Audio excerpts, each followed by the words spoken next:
बिलावल भुट्टो जरदारी ने कहा है कि सुन्नी इत्तेहाद काउंसिल के पास हुकूमत बनाने के नंबर्स नहीं। पीटीआई ने शहबाज शरीफ का रास्ता रोकने की कोशिश नहीं की, बल्कि ऐलान कर दिया कि वो पीपल्स पार्टी के पास नहीं आएंगे। IMF को खत लिखने से पीटीआई की असलियत अवाम के सामने आ रही है।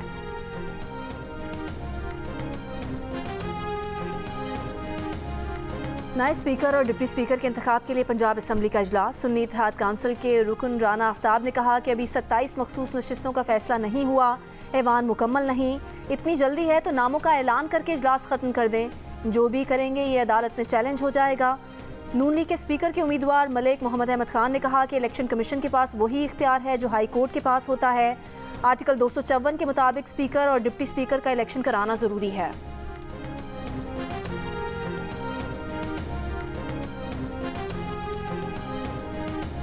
इलेक्शन में मुबैना धांधली पर GDA, PTI, महाजिर कौमी मूवमेंट का एहतजाज। कराची में इलेक्शन कमीशन ऑफिस से प्रेस क्लब तक मार्च और धरना। चराए फैसल समेत शहर के मुख्तलिफ शाहराहों पर ट्रैफिक की रवानी मुतासर। अमीर जमात इस्लामी कराची हाफिज नईम ने खिताब में कहा कि सिंध असम्बली में बैठने वाले जाली मैंडेट वाले हैं। MQM और पीपल्स पार्टी का आवाम से कोई ताल्लुक नहीं। कराची में PTI और जमात को वोट मिले, ये पीपल्स पार्टी और MQM कहाँ से आ गई। तहरीक इंसाफ के हलीम आदिल शेख ने कहा कि शहर में मैंडेट चोरों की हिफाजत के लिए सड़कें बंद हैं। GDA के सफदर अब्बासी ने कहा कि जाली निज़ाम को चलने नहीं देंगे। एहतजाज रिकॉर्ड कराने के बाद GDA ने धरना ख़त्म करने का ऐलान कर दिया।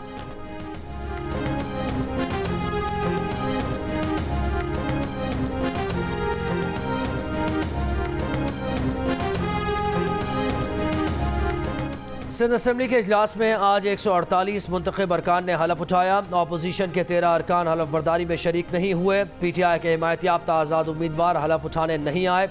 जमात इस्लामी और GDA अरकान ने भी हलफ नहीं लिया। नादिर मक्सी कार रैली में शिरकत के बायस कराची में मौजूद नहीं। निसार खोड़ो और जाम महताब दह सेनेट की नशिस्त बरकरार रखेंगे, इसलिए उन्होंने हलफ नहीं उठाया। दादू से पीपल्स पार्टी के मुंतखब उम्मीदवार अजीज़ जुनेजो के इंतकाल पर उनका नोटिफिकेशन जारी नहीं हुआ। जमात इस्लामी के हाफिज नईम का PS 139 का नोटिफिकेशन भी जारी नहीं किया गया। इलेक्शन कमीशन ने 163 अरकान असम्बली की कामयाबी का नोटिफिकेशन जारी किया था। सिंध असम्बली के स्पीकर और डिप्टी स्पीकर का इंतखाब कल दिन 11 बजे होगा। पीपल्स पार्टी ने स्पीकर और डिप्टी स्पीकर को बिला मुकाबला मुंतखब कराने के लिए MQM से भी राबता कर लिया है।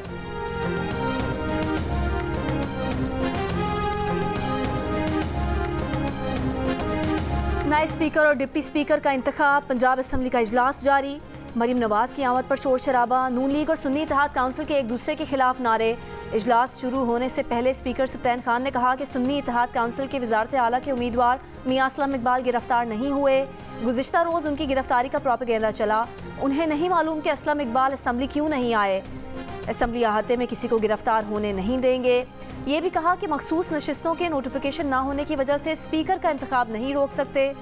सुन्नी इत्तेहाद काउंसिल के आमिर डोगर ने कहा कि जब तक उनकी मखसूस नशिस्तें नहीं दी जाती असम्बली नामुकम्मल है। हमारा मेंबर स्पीकर डिप्टी स्पीकर का इलेक्शन लड़ना चाहे तो वो कैसे लड़ेगा।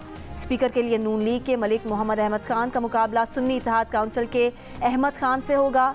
डिप्टी स्पीकर के लिए नून लीग के ज़हीर इकबाल चन्नर और सुन्नी इत्तेहाद काउंसिल के मोइन रियाज मुकाबिल होंगे।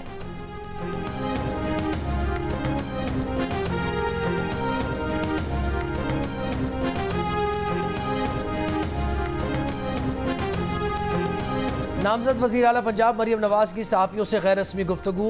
आप पहली खातून वज़ीर आला बन रही हैं, कैसा लग रहा है। सहाफ़ी का सवाल। अभी बनी नहीं, वज़ीर आला बनूंगी तो फिर बताऊंगी, मरीम नवाज का जवाब। नून लीग के रहनुमा आज़म वज़ीर तारड़ ने कहा कि जमहूरियत अददी अक्सरियत से जीतती है और हारती है, अल्फाज से नहीं। पंजाब असम्बली के 371 के ऐवान में 26 का नोटिफिकेशन होना है। लोग 4-4 साल बाद भी हलफ लेते हैं। अज़मा बुखारी ने कहा कि बाहर बैठकर धमकियां देने वाले सामने आएँ। पंजाब असम्बली में मियां असलम इकबाल का इंतज़ार किया जा रहा है।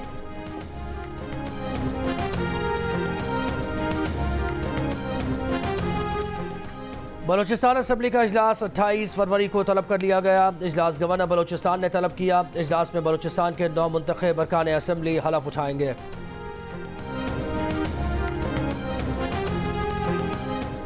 नून लीग के सदर शहबाज शरीफ से बलोचिस्तान से 9 मुंतखब अरकान कौमी और सूबाई असम्बली की मुलाकात। शहबाज शरीफ ने कहा कि सियासी मफादात की बजाय पाकिस्तान के मफादात को मुकद्दम रखना है। पाकिस्तान और बलोचिस्तान की तरक्की के लिए मिलकर काम करेंगे।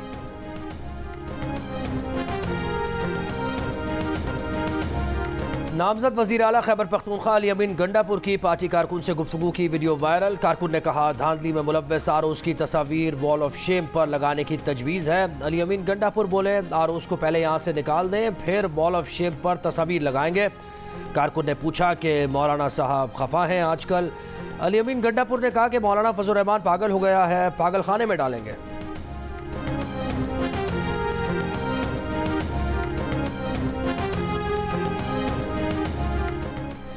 नौजवान नस्ल ने खुद को गाली गलोच और बद तहजीबी से दूर रखना है। कामयाब तलबा फील्ड में जाकर जोश के साथ साथ होश से भी काम लें। कायद नून लीग नवाज शरीफ का शरीफ मेडिकल एंड डेंटल कॉलेज के कॉन्वोकेशन से खिताब। कहा तलबा को इत्तेहाद, इस्लाह और फलाह के लिए माशरे में दिल लगाकर मेहनत करनी है। वजारत उज़्मा के लिए मुस्लिम लीग नून के नामजद उम्मीदवार शहबाज शरीफ ने कहा कि तलबा ने अब अमली मैदान में जाकर इंसानियत की खिदमत करनी है। डॉक्टर का पेशा मसीहाई का है। उम्मीद है पाकिस्तान के तलबा जांफशानी से काम करेंगे।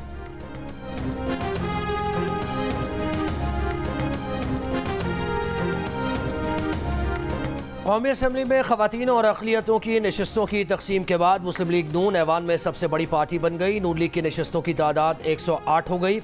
इलेक्शन कमीशन के मुताबिक सुन्नी इत्तेहाद काउंसिल में अब तक 81 अरकान शामिल हुए हैं। 9 आज़ाद अरकान मुस्लिम लीग नून में शामिल हो गए, जबकि 8 आज़ाद अरकान ने अब तक कोई फैसला नहीं किया। ख़वातीन और अक़लियतों की नशस्तों के उसूल के बाद पीपल्स पार्टी के अरकान कौमी असम्बली की तादाद 68 हो गई। हुकूमत बनाने के लिए 169 अरकान की ज़रूरत होगी। मुस्लिम लीग नून और पीपल्स पार्टी मिलकर हुकूमत बनाएं तो उन्हें और किसी भी जमात की ज़रूरत नहीं होगी। MQM के अरकान कौमी असम्बली की तादाद भी 22 तक पहुँच गई। मुस्लिम लीग क़ाफ की नशस्तें 5 हैं। इस्तेहकाम पाकिस्तान पार्टी 4 और बलूचिस्तान अवामी पार्टी 1 नशस्त हासिल कर चुकी है। इत्तेहादियों के पास अब तक 208 नशस्तें आ चुकी। असम्बली में 2/3 अक्सरियत के लिए 224 नशस्तें दरकार हैं। इत्तेहादी हुकूमत 2/3 अक्सरियत से सिर्फ 16 नशस्तें दूर। JUI के 8 अरकान असम्बली मौजूद हैं। मुस्लिम लीग नून ज़िया, मुस्लिम लीग ज़िया, मजलिस वहदतुल मुस्लिमीन, BNP, नेशनल पार्टी और पश्तूनख्वा मिल्ली अवामी पार्टी का एक उम्मीदवार कामयाब हो चुका।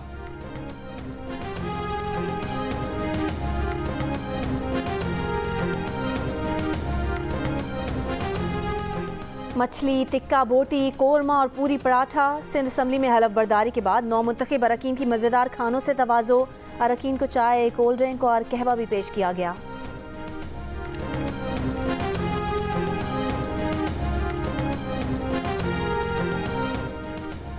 यूटिलिटी स्टोर्स पर आटा, चीनी, सेला चावल और सफ़ेद चना आम मार्केट से महंगा। यूटिलिटी स्टोर पर 20 किलो आटे का थैला आम मार्केट से 48 रुपये, सेला चावल 53 रुपये, सफ़ेद चना 13.5 रुपये और 1 किलो चीनी आम मार्केट के मुकाबले में 9 रुपये महंगी है।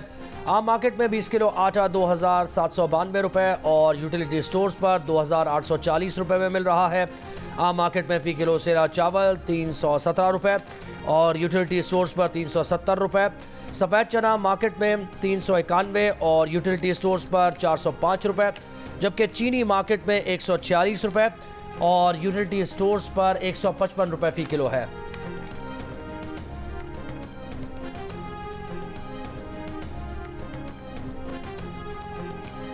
सदर पाकिस्तान का इंतखाब 9 मार्च को होगा। इलेक्शन कमीशन कुछ देर बाद शेड्यूल जारी करेगा। पीपल्स पार्टी और नून लीग ने मुश्तरका तौर पर साबिक सदर आसिफ अली जरदारी को सदर का उम्मीदवार नामजद किया है। निगरान वज़ीर आला पंजाब मोहसिन नकवी की जाती उम्रा में मरीम नवाज से मुलाकात। मरीम नवाज को बतौर वज़ीर आला पंजाब नामजदगी पर मुबारकबाद दी। मरीम नवाज ने मोहसिन नकवी की निगरान वज़ीर आला के तौर पर अवामी खिदमात को सराहा। मोहसिन नकवी ने तरक्याती कामों के हवाले से मरीम नवाज को ब्रीफ भी किया।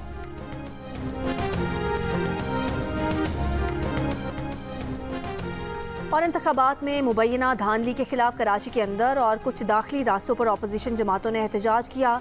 खवातीन कारकुनान और खवातीन पुलिस एहलकारों में हाथापाई, पुलिस का लाठी चार्ज। खवातीन समेत कई कारकुनान को हिरासत में ले लिया। चराए फैसल पर JUI फे के धरने पर भी पुलिस की कारकुनान पर शेलिंग और लाठी चार्ज। JUI फे के राशिद महमूद सुमरो भी जख्मी हो गए।